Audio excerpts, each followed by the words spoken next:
চিকিৎসকদের পর এবার কি নার্সদের উপরে ক্ষোভ? কেন এই প্রশ্ন উঠছে? কারণ ইতিমধ্যেই আপনাদেরকে জানিয়ে রাখি, রাজ্য স্বাস্থ্য দপ্তরের তরফ থেকে অর্থাৎ রাজ্যের হেলথ সার্ভিসেস কড়া নোটিশ পাঠিয়েছে। পরিষেবা দেওয়ার সময় কোনো নার্সের আচরণ সঠিক নয়, কোনো নার্সের আচরণ মানবিক বা সহানুভূতি সম্পন্ন নয়। নার্সদের আরো মানবিক ও সহানুভূতি সম্পন্ন হতে নির্দেশ। কথা বলবো, আমাদের সঙ্গে রয়েছেন আমাদের প্রতিনিধি ঝিলম করঞ্জাই। ঝিলম, কি রয়েছে নোটিশে?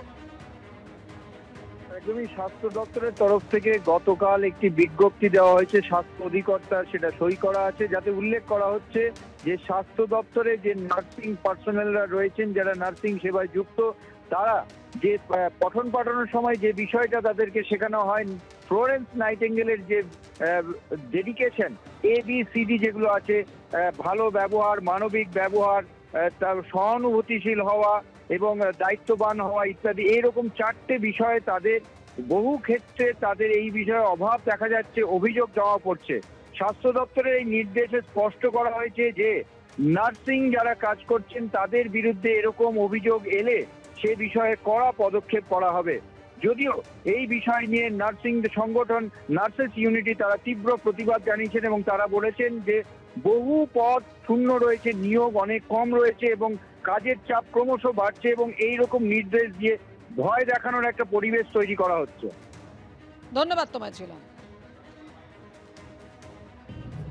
রোগী পরিষেবা হাসপাতালে নানান কারণে পিছিয়ে যাচ্ছে, তার অনেক কারণ আছে, সেটা বললাম না, চলছে রাজ্য রাজনীতিতে সেটা নিয়ে চর্চা চলছে।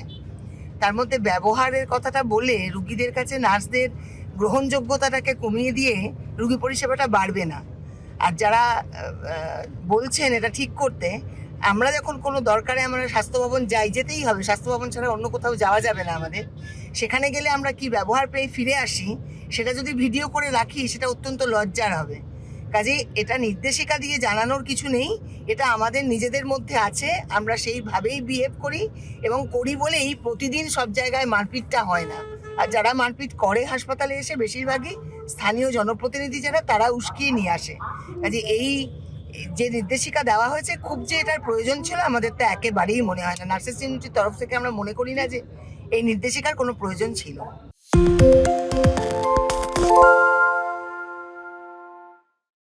সত্য অন্তহীন, সত্যের খোঁজও তাই, সত্য সন্ধানে তাই আমরা অক্লান্ত, অকুতভয়। এবিপি আনন্দ নতুন ভাবনার প্রতীক, যা মনে মুক্ত, তথ্যে যুক্ত এবং যাবতীয় সীমানার বাঁধন থেকে মুক্ত।